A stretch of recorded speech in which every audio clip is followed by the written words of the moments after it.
13 বছর ধরে চলা গৃহযুদ্ধে নতুন সংকটে সিরিয়া। বিদ্রোহীদের সাথে যুদ্ধে নাস্তানাবুদ প্রেসিডেন্ট বাশার আল আসাদের সামরিক বাহিনী তাদের ঠেকাতে বিমান হামলা চালাচ্ছে সিরিয়া এবং রাশিয়ার যুদ্ধ বিমান। গাজা ও লেবাননে চলা ইসরায়েলি বর্বরতাকে আড়াল করতেই সিরিয়াকে অস্থিতিশীল করার চেষ্টা করছে ইসরায়েল এবং যুক্তরাষ্ট্র, এমনটাই দাবি ইরানের। আকস্মিক হামলার এক সপ্তাহের মধ্যেই বিদ্রোহীদের দখলে সিরিয়ার আলেপ্পো ও ইদলিব শহর। এবার দক্ষিণের হামা শহর টার্গেট করে এগোচ্ছে তারা।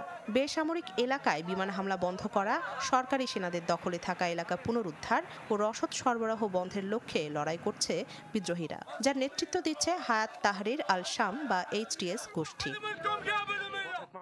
বিদ্রোহীদের ঠেকাতে অবিরাম বিমান হামলা চালাচ্ছে সিরিয়া ও রাশিয়ার যুদ্ধ বিমান, যাতে উত্তর পশ্চিমাঞ্চলে একদিনেই 25 জনের প্রাণহানি হয়েছে দাবি সিরিয়ার বিরোধী দল হোয়াইট হেলমেটের। বিদ্রোহীরা যেন হামা শহরের দখল নিতে না পারে, এর জন্য ভারী সরঞ্জাম ও রকেট লঞ্চার নিয়ে অবস্থান জোরদার করেছে প্রেসিডেন্ট বাশার আল আসাদের সরকারি বাহিনী।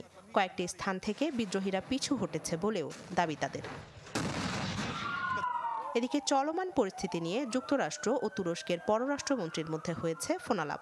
এতে বেসামরিকদের সুরক্ষা ও অবকাঠামো রক্ষার প্রয়োজনীয় ব্যবস্থা নেওয়ার উপর জোর দিয়েছেন তারা। জরুরি ভিত্তিতে সংঘাতের রাজনৈতিক সমাধান চেয়েছেন সিরিয়ায় নিযুক্ত জাতিসংঘের বিশেষ দূত।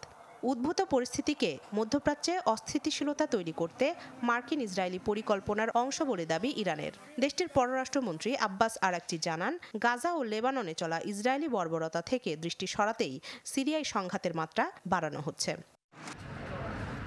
2011 সাল থেকে গৃহযুদ্ধের কবলে সিরিয়া। সেই সময়ে আল কায়েদার সরাসরি সহযোগী হিসেবে জাবহাত আল নুসরা নামে প্রতিষ্ঠিত হয়েছিল HTS গোষ্ঠী।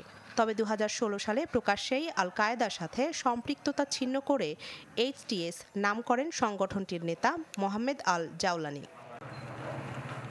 রাখি জেসমিন, চ্যানেল 24।